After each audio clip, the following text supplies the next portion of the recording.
Hello everyone, how are you? I hope you all will be good. Today I will start a new topic, double entry system. This is also a part of recording of transactions first. So let's start the concept. Meaning of double entry system. According to the system, every business transactions affect at least two accounts in opposite direction. So its meaning is every transaction involve money or money worth has a twofold aspects. First is the receiving of a value on the one hand and the giving of the same value on the other hand. This twofold nature in all transactions must be recorded in the books, and this gives rise to the term double entry bookkeeping. Example is, if the furniture is purchased in the business, furniture increase whereas the cash is decrease. There can be no transaction in the business which affect only one account or which has only R aspect. As such, both the aspect of every transaction are recorded under this system. So, जैसे यहाँ पर एक example है, if the furniture is purchase in the business, कि अगर business के लिए कोई फर्नीचर खरीदा गया तो वहाँ पर टू एस्पेक्ट्स, वहाँ पर दो चीज़ों पर इसका अफेक्ट होगा. First is debit, second is credit. Furniture is increase, तो हमने फर्नीचर खरीदा, फर्नीचर इंक्रीज होगा, और कैश हमने पेमेंट की तो कैश हमारा डिक्रीज हो जाएगा. There can be no transaction in the business which affect only one account. इसका मतलब है कि किसी भी एक अकाउंट पर कोई उसका असर नहीं होगा, दोनों ही अकाउंट में अफेक्ट होगा, एक में इंक्रीज होगा और दूसरे में डिक्रीज होगा. तो यही सिस्टम को हम डबल एंट्री सिस्टम कहते हैं. As such both the aspect of every transaction are recorded under this system. और इसी सिस्टम के अकॉर्डिंग हम अपनी जो डेबिट है, क्रेडिट है, दोनों साइड्स में इंक्रीमेंट और डिक्रीमेंट की जो ट्रांजैक्शंस होती है उसको फुलफिल करते हैं, और दोनों ही ट्रांजैक्शंस को हमेशा बैलेंस में लाने की कोशिश की जाती है. Definition: the double entry system seeks to record every transaction in money or money worth. In its double aspect, the receipt of a benefit by one account and the surrender of a like benefit by another account. The former entry being to the debit of the account receiving and the latter to the credit of that account surrendering. William Pickles. So this is definition by William Pickles. यहाँ पर बताया जा रहा है कि double entry system एक ऐसा system है जहाँ पर हर एक ट्रांजेक्शन्स को जो भी पैसे से और पैसे से रिलेटेड जैसी एसेट्स से पर डिपेंड करता है. Double aspect: the receipt of a benefit, की जहाँ पर आपको कुछ किसी एक चीज़ की रिसिप्ट हो रही है, आपको रिसीव हो रहा है, और दूसरी ही तरफ आप एक ऐसी कोई एसेट जो है सरेंडर कर रहे हैं, किसी को प्रोवाइड कर रहे हैं या पेमेंट कर रहे हैं, तो जहाँ पर इन दोनों तरह की एस्पेक्ट्स को हम मेंशन कर रहे हैं, that is called the double entry system. Next is example. Ram, suppose Ram receive ₹25,000 from Mohan. अब यहाँ पर एक एग्जाम्पल है कि suppose Ram receive 25,000 from Mohan. Ram ने मोहन से 25,000 रिसीव किए.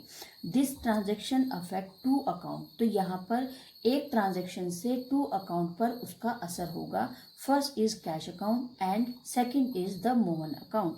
Cash account is receive benefit. हमें कैश रिसीव हुआ तो ये हमारा एक बेनिफिट होगा. एज कैश इज कमिंग, क्योंकि कैश क्या आ रहा है, क्या हो रहा है, यहाँ पर कैश आ रहा है, तो ये हमारा कैश से रिलेटेड बेनिफिट है. In and hence cash account will be debit, और इसीलिए कैश को हम क्या करेंगे, डेबिट करेंगे. Where as Mohan is yielding a benefit and hence his account will be credit. और मोहन जो है वो पेमेंट कर रहा है कैश की, तो इसीलिए वहाँ पर उसका वो अकाउंट क्या हो जाएगा, क्रेडिट हो जाएगा. So general entry will be pass. तो इस तरह से ट्रांजेक्शन में हम जनरल एंट्री पास करेंगे. Mohan account debit 25,000 to Ram account debit 25,000 to Mohan account 25,000. तो एक सिंपल ट्रांजेक्शन कि राम रिसीव 25,000 फ्रॉम मोहन. राम ने रिसीव किया 25,000 कैश फ्रॉम मोहन से, जहाँ पर दो अकाउंट्स पर इसका अफेक्ट हो रहा है. First is cash, second is Mohan account. अब यहाँ पर जिसको कैश मिल रहा है वो डेबिट है, और जिसको लॉस हो रहा है या जो पेमेंट कर रहा है उसका वो क्रेडिट है. राम को पैसा मिला तो राम अकाउंट डेबिट 25,000, मोहन ने पेमेंट की 25,000.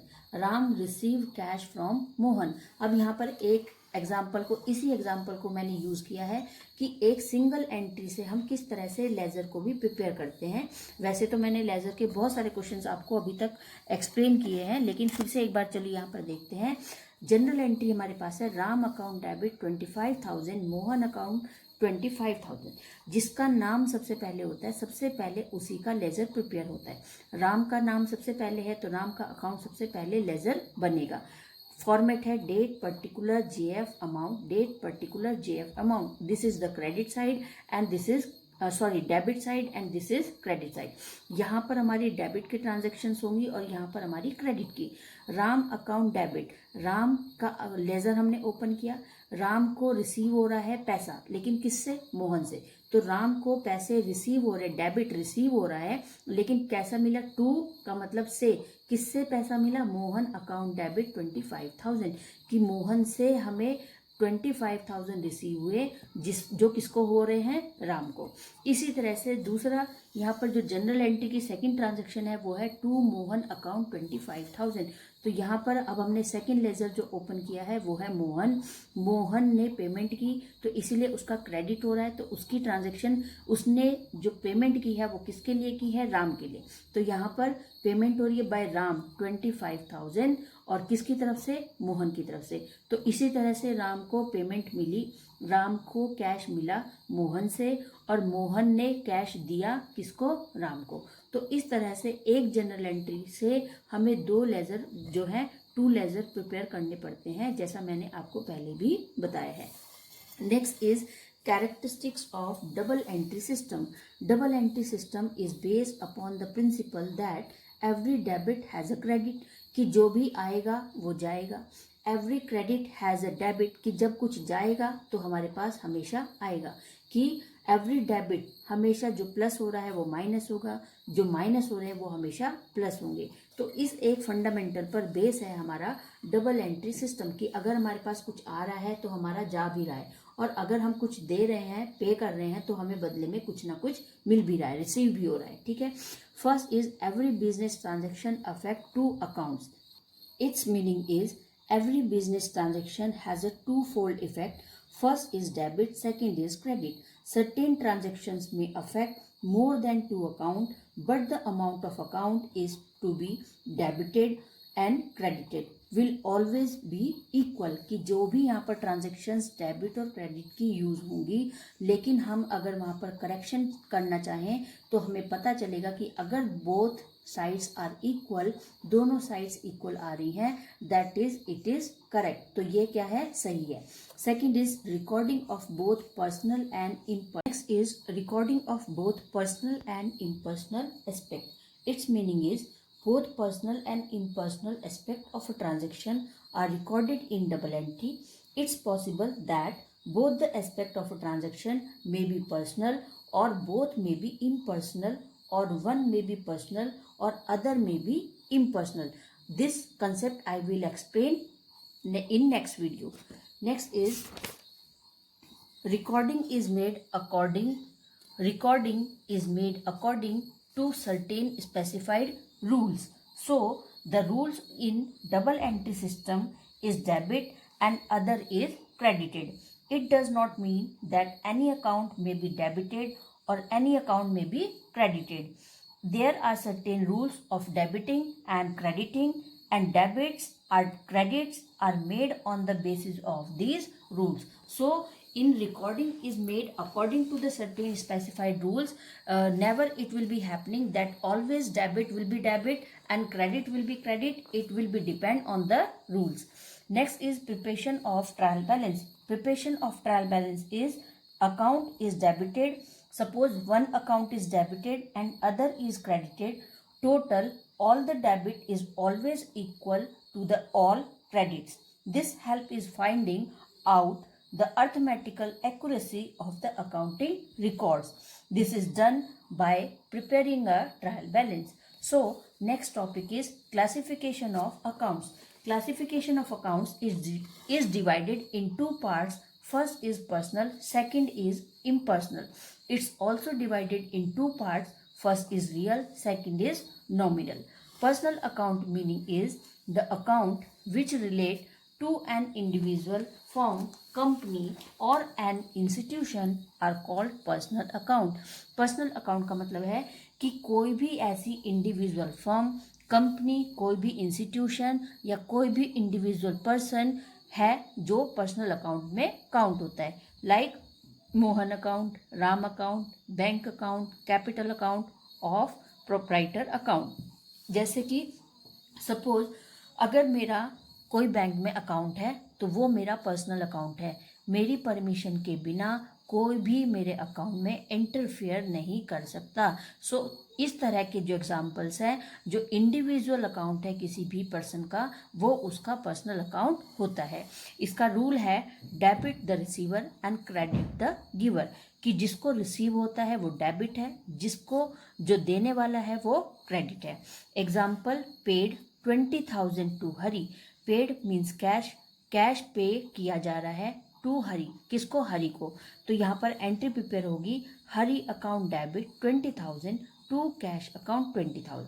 हरी debit the receiver. Personal account का रूल है कि जिसको मिल रहा है वो रिसीवर है और जो दे रहा है वो क्रेडिट है. तो हरी को यहाँ पर मिल रहा है पेड 20,000 टू हरी. पेड किया जा रहा है कैश, किसको? हरी को. तो Hari account debit, debit the receiver, जिसको मिला वो डेबिट है और जिसने दिया या जो भी माइनस हुआ वो क्रेडिट है. To cash account 20,000. Next is also I have explained a more example for this. Second, receive from 10,000 Mohan. receive from मिल रहा है, रिसीव हो रहा है 10,000 रुपीज़ फ्रॉम मोहन, कि किसी को मोहन से 10,000 रुपीज़ रिसीव हुआ. एंट्री बनेगी सबसे पहले कैश अकाउंट डेबिट 10,000. सपोज मैं हूँ, मुझे 10,000 रुपीज़ मोहन से रिसीव हो रहा है, तो जनरल एंट्री पास हो जाएगी कैश अकाउंट डेबिट 10,000. मेरे पास 10,000 आया टू मोहन अकाउंट, और मोहन का क्या हो गया? माइनस. क्रेडिट द गिवर, जिसने दिया उसका क्या हुआ? Cash minus. ठीक है, मेरे पास कैश प्लस हो गया और मोहन का ट्रांजैक्शन जो है वो क्रेडिट हुआ, माइनस हुआ. Next is types of personal account. Personal account, यहाँ पर मैंने बताया था कि personal account, classification of accounts, accounts को हमने 2 पार्ट्स में डिवाइड किया है. First is personal, second is impersonal. Impersonal also divided in 2 parts. First is real, second is nominal. So types of personal account के भी कुछ टाइप्स होते हैं जिनको मैं एक्सप्लेन कर रही हूँ. There are 3 types of personal account. First is natural personal, natural personal account. Second is artificial personal account. Third is representative personal account. First, natural personal account is account of natural person, mean the account of human being. Natural का मतलब जो है, एक human being का जो account है वो उसका नेचुरल पर्सनल अकाउंट है. जैसा Mohan account, Sohan account, debtor account. तो इसका मतलब कि नेचुरल अकाउंट वो अकाउंट है जहाँ पर ह्यूमन बीइंग प्रेजेंट है और उसका एक पर्सनल अकाउंट है, that is called the natural personal account. Like Mohan account, Sohan account, debtor account, creditor account, these are the natural personal account. Human being वहाँ पर प्रेजेंट है, एग्जिस्टिंग है, तो इसलिए वो नेचुरल पर्सनल अकाउंट होंगे.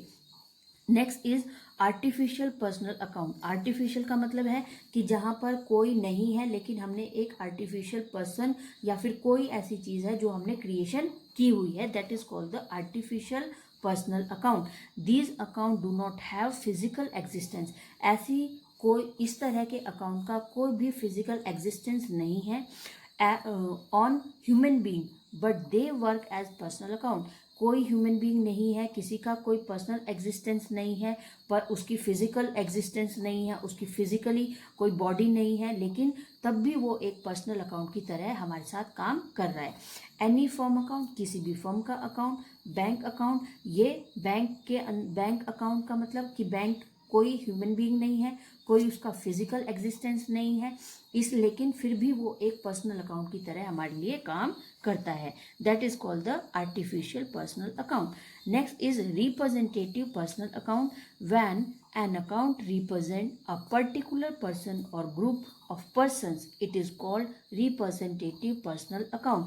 रिप्रेजेंटेटिव अकाउंट का पर्सनल अकाउंट का मतलब है कि जहाँ पर कुछ लोगों का ग्रुप या फिर किसी एक पर्टिकुलर ग्रुप को में जो लोग हैं वो अपने आप को किसी एक पर्टिकुलर अकाउंट के थ्रू शो करते हैं, रिप्रेजेंट करते हैं, that is called the representative personal account. If the salary for the month of December are not paid to the employees, कि सपोज इफ द सैलरीज जो दिसंबर है, दिसंबर की जो सैलरी है वो एम्प्लॉयज़ को पे नहीं की गई है. If the salaries for the month of December are not paid to the employees, कि जो एम्प्लॉयज़ हैं फर्म में, किसी कंपनी में, उनको दिसंबर की जो सैलरी है वो पेमेंट नहीं की गई है, the amount payable to these employees will be added and put under the common title salaries outstanding account. तो यहाँ पर इस तरह के जितने भी एम्प्लॉय फर्म में है या ऑर्गेनाइजेशन में है या किसी कंपनी में है, तो उनके लिए एक पर्टिकुलर अकाउंट को ओपन करना पड़ेगा जिसे हम सैलरीज आउटस्टैंडिंग अकाउंट कहेंगे. आउटस्टैंडिंग है, आपने सैलरी पे नहीं की है, तो अभी ये आप पर एक बर्डन है, एक लायबिलिटी ड्यू है, किसकी? एम्प्लॉयज़ की. तो ये आपकी लायबिलिटी में काउंट की जाएगी. This account represent to account of all the person to whom salaries have to be paid. तो यहाँ पर उन सभी लोगों के नाम को मेंशन किया जाएगा जिन लोगों को पैसा पेमेंट करना है पिछली सैलरीज का. तो इस तरह से सभी लोगों का नाम इसमें एक लेजर प्रिपेयर हो जाएगा सैलरी आउटस्टैंडिंग अकाउंट में, और वहाँ पर राम, मोहन, श्याम सभी लोगों का नाम मेंशन होगा, और वहाँ से पता चलेगा कि इतने लोग हैं जिनको दिसंबर की सैलरी पे नहीं की गई है. तो यहाँ पर बताया है कि जब एक number of persons of group में, कि जो नंबर हैं पर्सन ग्रुप में जो लोग हैं उनके लिए अगर कोई भी ट्रांजेक्शन्स है तो सभी के लिए अलग अलग लेजर ओपन नहीं होगा, ट्रांजेक्शन अकाउंट अलग अलग ओपन नहीं किया जाएगा. तो वहाँ पर सभी लोगों को एक पर्टिकुलर जो अकाउंट है उसमें कंडक्ट करेंगे और वहाँ से ट्रांजेक्शन्स पे या फिर रिसीव की जाएगी. Other example like prepaid insurance account, accrued interest account. So children, today I have explained the concept double entry system. This is very important concept, so you will be read it carefully and do and you have to do in your fair notebook. So take care, goodbye.